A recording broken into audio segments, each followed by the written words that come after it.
Bort? Oh, come on, Bort?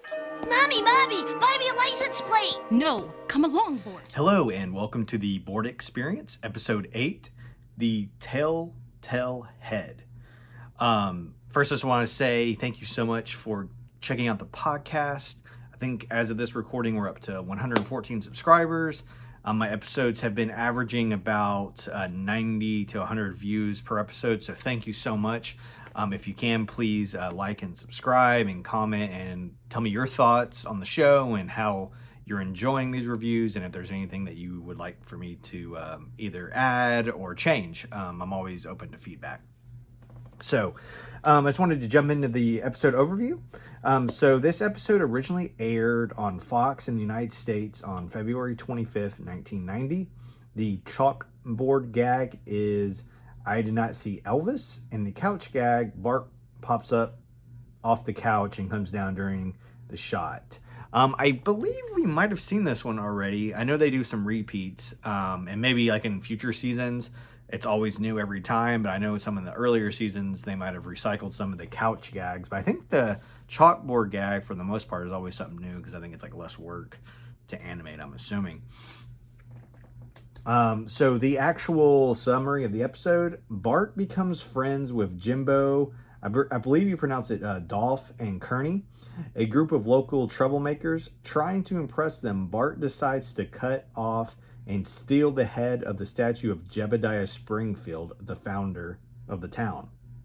The next day, the entire town grieves for the vandalized statue, and Bart discovers that his new friends want to attack the vandal. Feeling remorse, Bart confesses to his family, and Homer and Bart take the head back to the statue after passing through the furious people.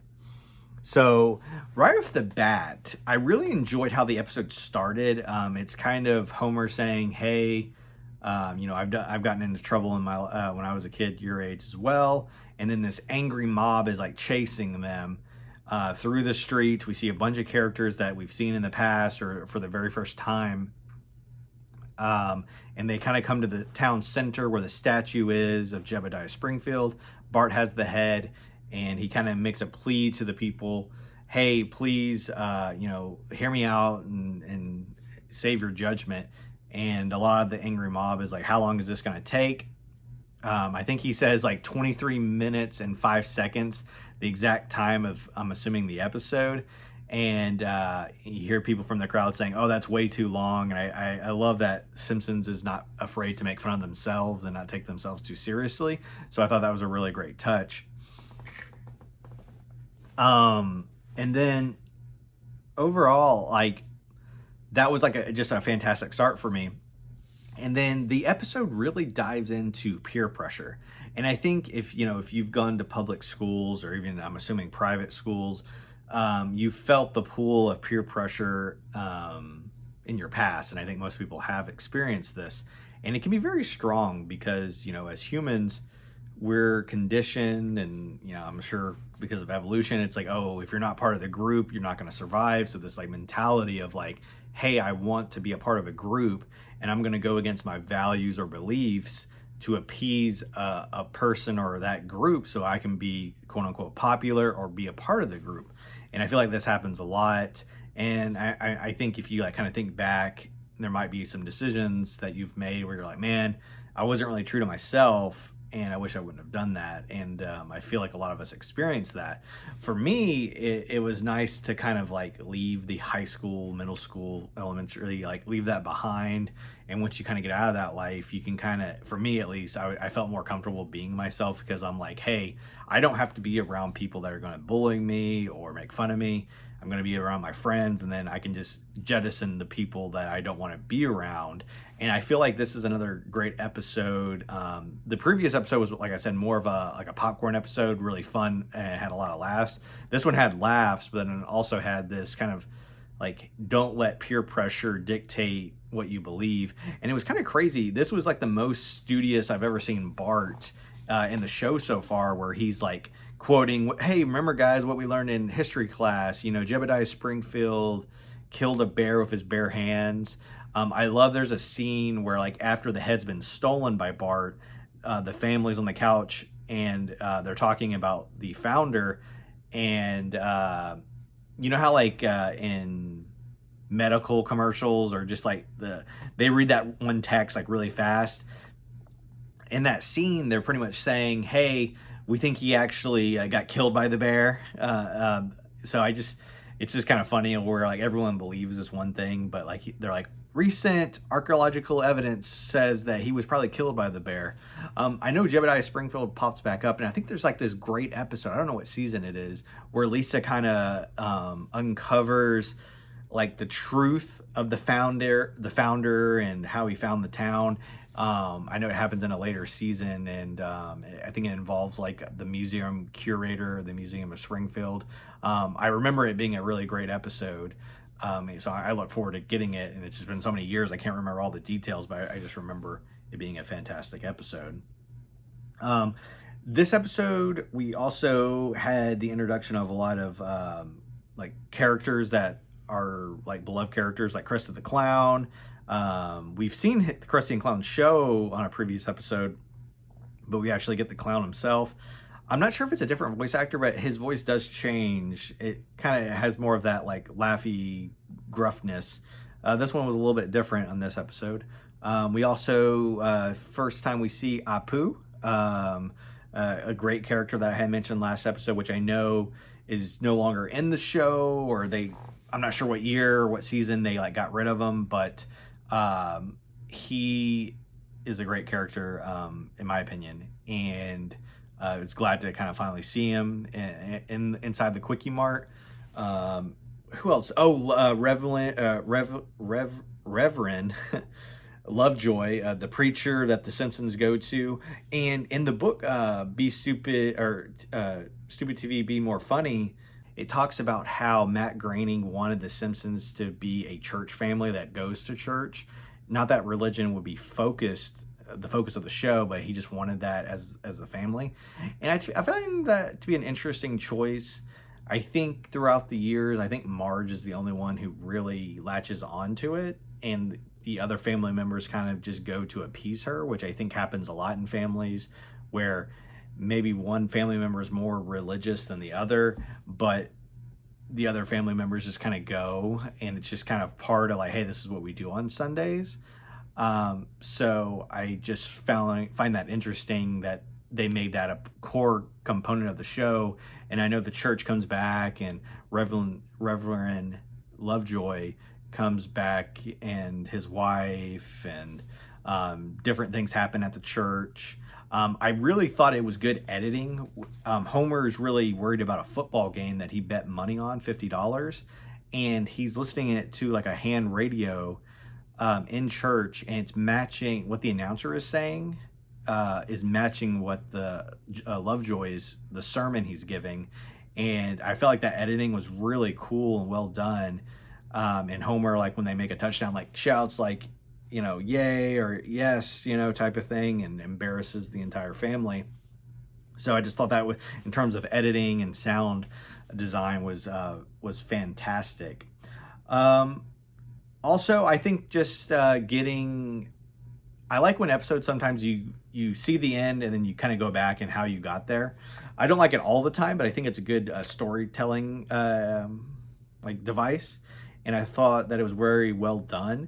We also got to see some more of the town, and I like how there were so many introductions to so many new characters this episode, that it felt just kind of nice to flesh out the town a little bit more, and then also see more characters. This episode didn't have a B plot like we've had in a couple of the other episodes. I know these episodes didn't air in order in this first season, in terms of like, hey, they had some of them filmed, and then they might have aired them in a different order, but that's okay. You don't always have to have a B plot.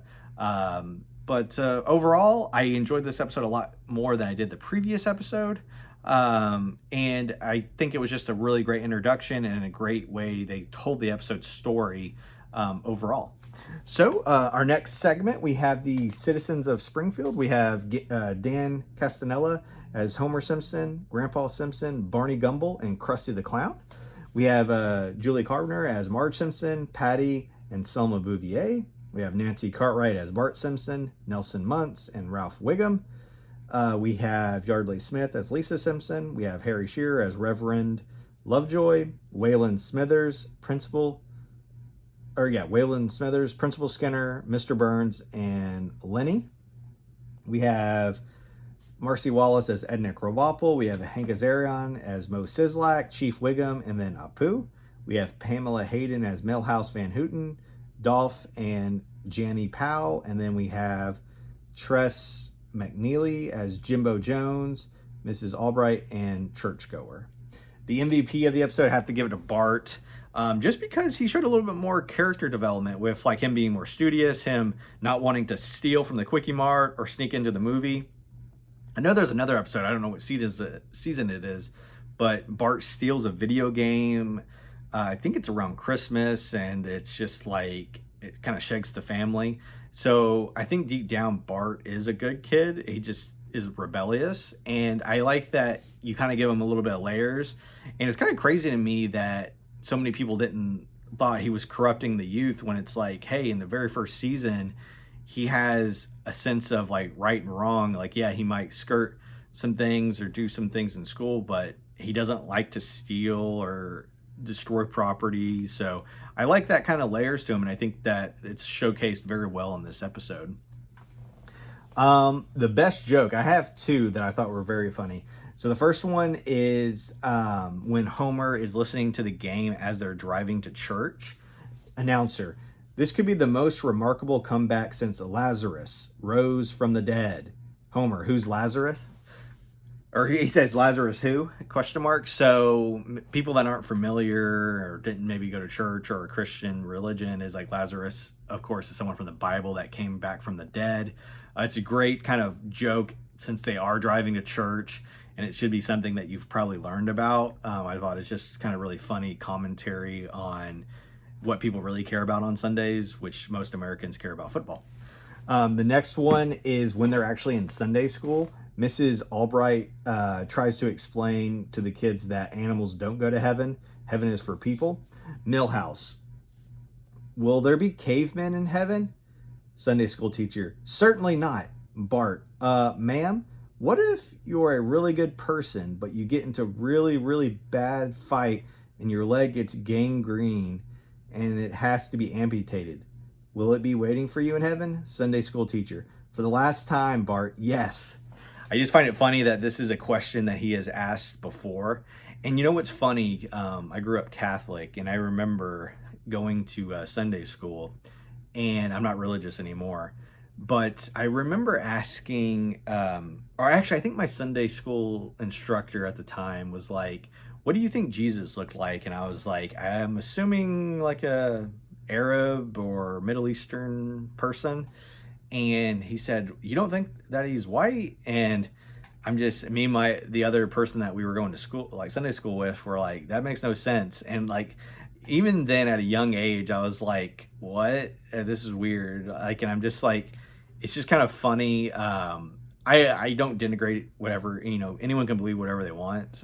So don't take this offensively. And I apologize if it comes out this way, but I feel like you should be able to question things. And then even in this episode, the Sunday school teacher is like, why can't you just accept it on blind faith and don't ask too many questions? I question a lot of things, and I like to understand how things work and the answer and research. So for a person like me, I think is not suited for the just blindly believe whatever you're told. And I just find it kind of funny that they made a commentary on that. So those were kind of the two jokes I thought were the best in the episode for me. And then let's see. We just got some trivia, and then I think the outro. So another kind of quicker episode, but it's been pretty good. Like I said, I started a new job, so hopefully my energy level is not too low. It's just a big change in terms of my work environment and stuff. So. But I still want to do the show, and I still enjoy it and have a lot of fun doing it. So my goal for myself is to just keep going. And then if there comes to a point where, hey, I can't do it, I'll definitely let everyone know. But I want to do this because I enjoy it. so much. And, my goal is to still come out every Monday at 9 a.m. Eastern Standard Time. So let's go ahead and read our trivia question here. Let's see. Okay. In what public place does Marge and Homer get caught making love? We have some options. We have a football stadium, miniature golf course, or the supermarket. We'll give you a second, and then we'll read the question again. Hopefully you've never got caught at any of these places. Let me know in the comments below. In what public place do Marge and Homer get caught making love? Football stadium, miniature golf course, or the supermarket? Answer is miniature golf course. Putt-putt is where you find love, apparently. But overall, it was a fantastic episode. Please go and check out the Noob News Network. I have a great review of King of the Hill season 14, if you enjoy that animation show as well. I also have been posting other videos as much as I can. Like I said, I started a new job, so my time's been a little bit more limited, but I'm still putting out shorts, so check those out. Please check out previous episodes of the podcast. And just let me know your overall thoughts and what you thought of this episode, if you've seen it. And just leave me comments below. I like engaging with everybody. And check out my link in the bio and the link in the description for my social medias. And you can mainly active on Threads is the main social media that I'm active on. But until next time, peace out.